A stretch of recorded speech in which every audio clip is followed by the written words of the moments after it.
So it's very important to understand that the outcome of a practice and the outcome of self-realization is balance.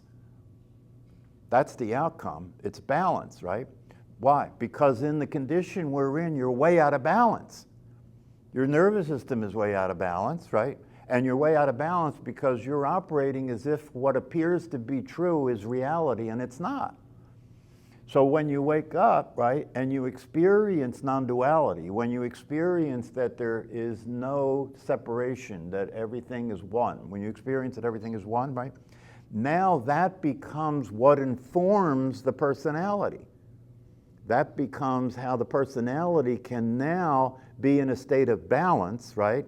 Because it knows how to be in the world, it knows how to follow the rules, right? It knows about time and space and all that. It's been conditioned, right? So it knows how to do that, right?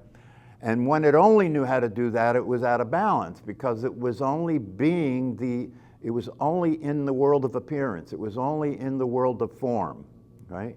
So now we're practicing experiencing that which has no form, right? Right?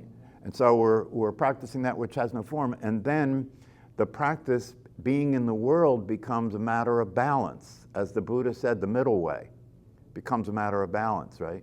So what does that mean? It means that you now have wisdom, and wisdom means that even though I am operating as though I am my body, right? Even the great masters, Ramana Maharshi, Nisargadatta, whoever you want to, even the great masters were operating as if they were a physical body, weren't they? They were walking around in time and space, right? They were taking themselves to be a personality, right? But there's a big difference between taking yourself to be a physical body and a personality, right? Because that's functional, and thinking that's the truth, right? So the balance is that you know the truth, you know you're going to die, and because you know you're going to die, you don't take your life for granted. That's how the balance works, right? The balance works that you know you're not your body, you know you're not your personality, right? So when it comes up to be the body and the personality, as if that's true and if that's reality in and of itself, now because you have an awakeness to bring to the table, you can look at that and see, is that useful? Is that realistic? So now my way of being in the world, right, is informed by the truth. My way of being in the world now is informed by wisdom instead of my conditioning. Instead of my conditioning. Before you have wisdom, before you have access to wisdom, all you have is your conditioning, right? All you have is what you've learned from the past in terms of how to behave in the present and the future. But once you have made contact with reality, with the truth, right? Now you have that as a way to be in the world, and you have that as a way to be in the world in such that you can experience well-being, right? As a personality, well-being is not available, right? Because personality can't experience anything, right? It's interesting because the personality can't experience anything, but the awareness is never not here, is it right? The awareness is never not here. So even when the personality is not experiencing anything, it uses the awareness. Do you get that? Do you get that? It's using the awareness to be alive because it's not alive, right? It's using the awareness to be alive. But it has its identity to be the form, not the emptiness. So when the emptiness shows up, possibility shows up to experience well-being. Why? Because when you're in form, your well-being is a function of circumstances, right? When you're in form, your well-being is circumstance. When you're in the form of a body, the well-being of the body is a function of how hot it is or how cold it is or whether it's got a disease, right? Circumstances, right? But when you experience yourself as awareness, that's non-circumstantial. Your well-being is happening before the situation, during the situation, and after the situation. It's a constant. Your well-being is a constant, right? And so this is what we're after. We're after equanimity. We're after a imperturbability. We're after a smoothness, right? A smoothness in life, right?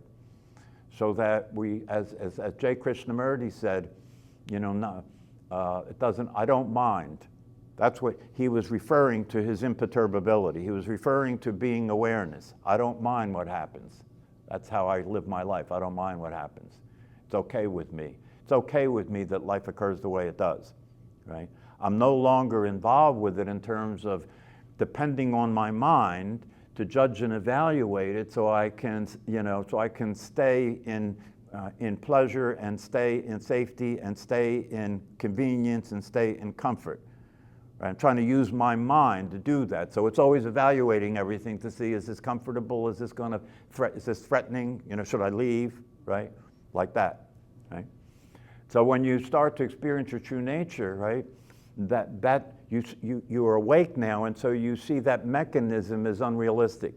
That mechanism is telling you to run when there's nothing happening to hurt you, right? Because if you're in the form of a personality, right, and somebody is behaving in a way that you consider to be threatening to your personality, right, you'd have to fight or flight. But when you're awake, if somebody's behaving that way around you, it doesn't matter to you, because you're awake and you can see that that's not going to hurt me. You're aware of the truth about yourself, and like it says in the summary statement in the beginning of the Course in Miracles, what is real cannot be threatened. If you're being what you are, it cannot be threatened. Because what you are is like space. What you are has no form, right? So, if you're being what you are, it can't be. What is real cannot be threatened, and what is not real, right? What you think you are, that's not what you really are, right? Doesn't exist. So that's the summary statement in the beginning of Course in Miracles, and it says that that's what the whole Course is about. The whole Course is about waking up and realizing that what you are cannot be threatened, right? And realizing that you think you're something that you're not, right? And that doesn't exist. So if you can get that statement to be a reality that you're living, right? Then you're free. It's a matter of balance. Yeah. You don't throw the personality away. You can't. You don't throw the awareness away. You can't do that either, right? And the question is, can you allow it to be workable? The workability of it is a matter of balance. That's the completion of the human experience, is balance. See, that's the thing. That's one of the things that I think a lot of people don't get.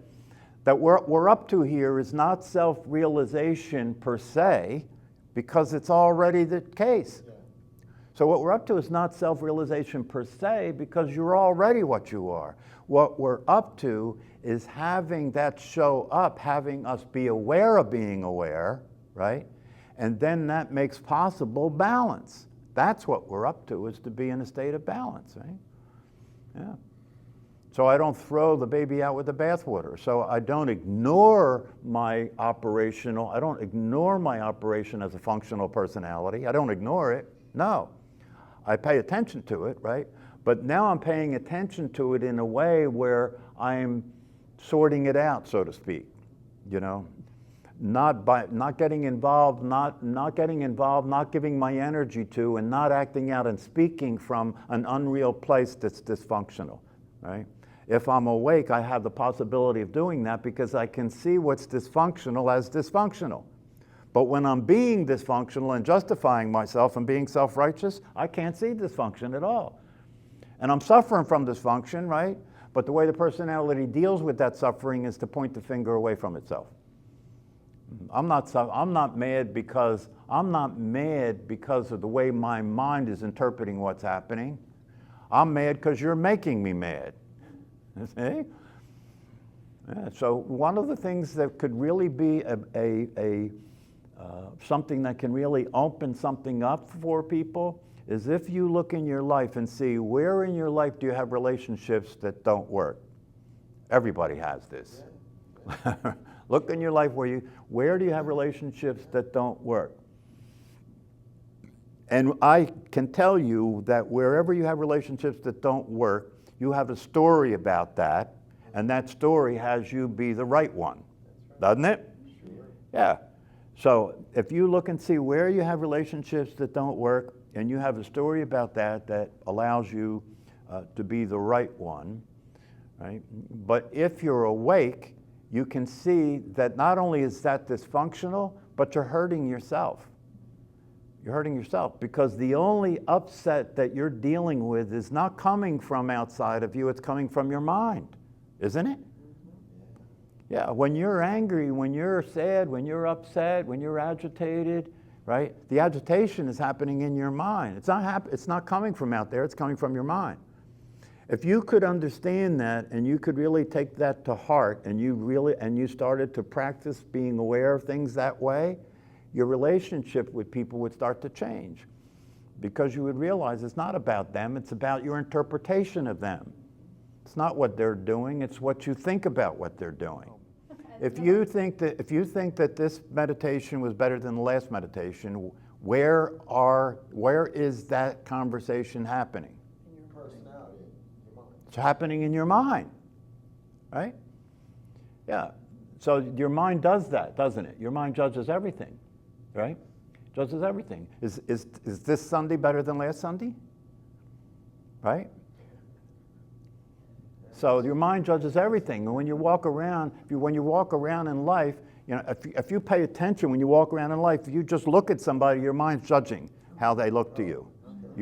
They're pretty, they're not so pretty. You know, your mind is constantly going. This is an important thing to understand, because if you get clear about where the judgment is coming from, you can relieve yourself of a lot of suffering, because you're not doing the judging.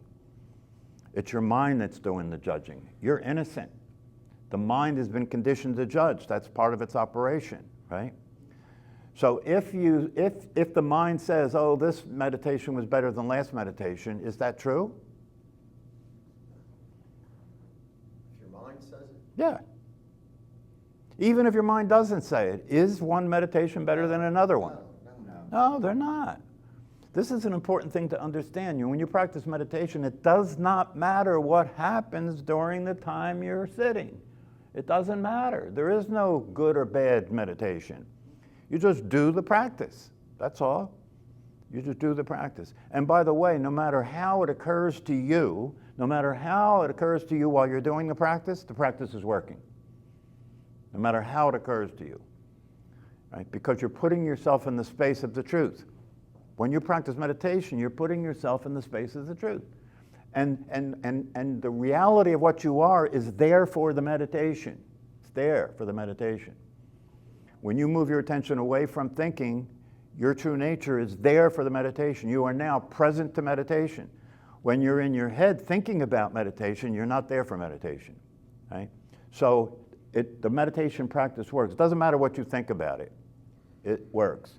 There's another thing, and I haven't talked about this at all, but it's an important thing to talk about too. There's a thing called transmission. Does anybody here ever hear about transmission? Yeah. Transmission is what happens energetically when you're meditating or when you're in satsang. Do you know what satsang is? Yeah, I don't use the word here, but satsang is a meeting of people that's intended to wake up. It's a meeting intended to wake up. So when you're in satsang, you put yourself in the space of awareness, right? If you're reading a book that's based on waking up and based on the truth and transcendental wisdom, right? You should experience a difference while you're reading the book, because you're in the space of awareness. That's why I say how important it is every day to spend some time in the space of awareness. Whether it's meditation or reading a book, right? Or walking somewhere and you realize, oh, I can practice meditation while I'm walking, be aware of the body walking, right? Or living your life and being aware of different things that are happening during the day, and you're doing the informal practice of just resting as awareness for short moments as often as possible. Every time you do that, you're moving out of the space of the personality and the mind into the space of awareness, into the space of freedom, into the space of naturalness, right? So that's why the more time you can spend in the space of awareness, every time you're in that space, there's a transmission. There's a transmission. The transmission that occurs during that time is a transmission that's going into the brain and the mind, right? That's saying that the way the brain and the mind have it figured out is not correct. That's a direct transmission, right? And that direct transmission happens because you're just simply making yourself available, exposing yourself to the truth. And if you expose yourself to the truth, there's a transmission.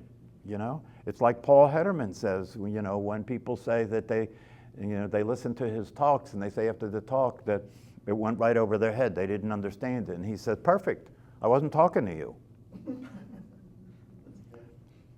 I wasn't talking to you. How could I be talking to you when who you think you are doesn't exist? I don't talk to things that don't exist. That's crazy, right? So when I'm talking, I'm not talking to your personality, I'm talking to who you are, right? And when I talk to who you are, there's a transmission that occurs, right? The energy of awareness, right, it connects between the two points of view, two points of view in time and space. There's a transmission. There's a lot of, in the ancient teachings, there are teachings about how a master, right, through the power of their intention, just through their gaze, can look at somebody and have them wake up. Or just through their touch, can touch somebody and their energy can stimulate that person's nervous system to wake up. Right? So these are all within the realm of possibility. Don't forget, in truth, everything is possible. Because if all this is just awareness itself, it can take any form. So anything is possible. Anything is possible. That's why if somebody says to me, "Oh, do you believe that people can soul travel or travel outside their body? Do you believe that people could heal themselves if they have a terminal illness?" And the only answer I can come up with is yes, because I know everything is possible. I don't know whether it's actually the case in the case that they're talking about, right? But I know it's possible. It's a good thing to know, isn't it, that everything is possible? Personality doesn't know that. Personality is very limited. It thinks that there's a lot of very limited limitations to deal with here, right? So if you know that everything is possible, you don't ever consider something to be a done deal and it can't change. It can become anything at any time. You can become anything at any time. You know, that's the possibility, right? So if you succeed in these practices and teachings by exposing yourself as much as possible and doing the practices, right, to get your nervous system to reorganize, get your brain to reorganize, right, the outcome will be balance.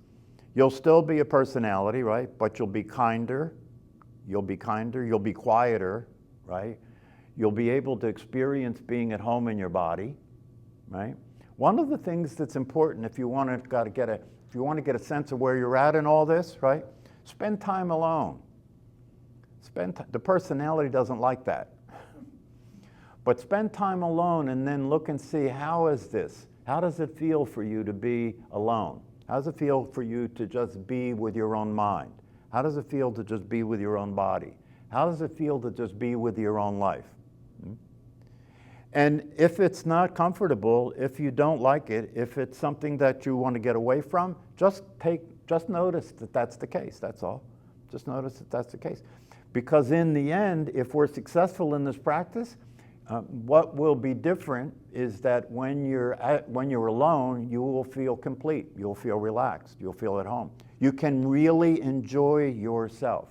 You know, you hear people talking about enjoying themselves, but what they mean when they mean that is partying. No. But when I say enjoy yourself, I mean be with what you are. Experience being aware of awareness and see if you can relax into that and enjoy the experience of being what you are. Enjoy the experience of the spaciousness of what you are. Enjoy the experience of the unlimitedness of what you are. That should be experiential in the sense that when you're practicing meditation and when you're reading about the truth or when you're talking to somebody about the truth, right, that you can experience a shift. You can experience a shift from heavy to light, right? It's like Paul Hederman says, when he talks about the outcome of these practices and teachings in non-duality, he says you'll travel lighter. You'll travel lighter because you won't continue to have the burden of seeing life through the pea shooter view of a personality.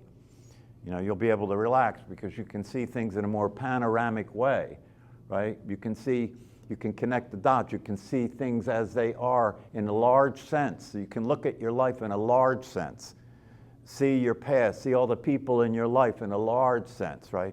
But when you look at it in a large sense, you're seeing it from an awareness position which is beyond it.